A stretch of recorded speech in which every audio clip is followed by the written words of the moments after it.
Everyone, আসসালামু আলাইকুম। কেমন আছো তোমরা? আমি খুব ভালো আছি আলহামদুলিল্লাহ। আজকে শেয়ার করবো ট্যাংরা মাছের ঝোলের তরকারি। তো আমি যেভাবে রান্না করি ঠিক সেভাবে তোমাদের সাথে শেয়ার করব। তো মাছগুলো আমি ভালো করে কেটে ধুয়ে রাখছি। এখন এগুলো আমি কীভাবে রান্না করবো সেটা তোমাদের সাথে শেয়ার করব। তো ফার্স্টে আমি টমেটো আর আলু ভালো করে কেটে ধুয়ে রাখছি। এখন আমি কড়াইতে তেল দিয়ে দিলাম, তারপর এখানে আমি কাঁচামরিচ পেঁয়াজ দিয়ে দিলাম, তারপর আদা রসুন বাটা একসাথে রাখছিলাম, দিয়ে দিলাম আদা বাটা। তারপর এখানে আমি হলুদ গুঁড়ো দিয়ে দিলাম, মরিচের গুঁড়ো এখানে দিয়ে দিব। তারপর ভালো করে নাড়াচাড়া করে তারপর এখানে আমি একটু লবণ দিয়ে দিব। লবণ দিয়ে ভালো করে নাড়াচাড়া করে আমি মাছগুলো এখানে দিয়ে দিব।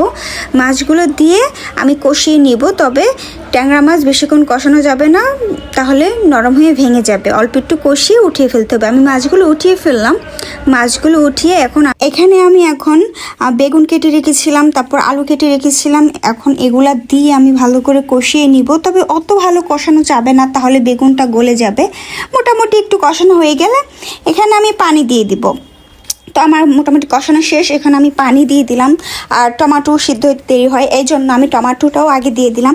এখন আমার ঝোল বলক এসে গেছে। এখন আমি এখানে মাছগুলো দিয়ে দিব।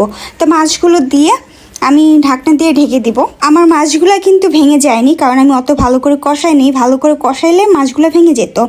তো আমার তরকারি হয়ে গিয়েছে। এই তো আমার তরকারির লোক কি সুন্দর আসছে, তাই না? খেতে খুব মজা হয়েছে। আজকে এই পর্যন্তই। ভালো থেকো, আল্লাহ হাফেজ।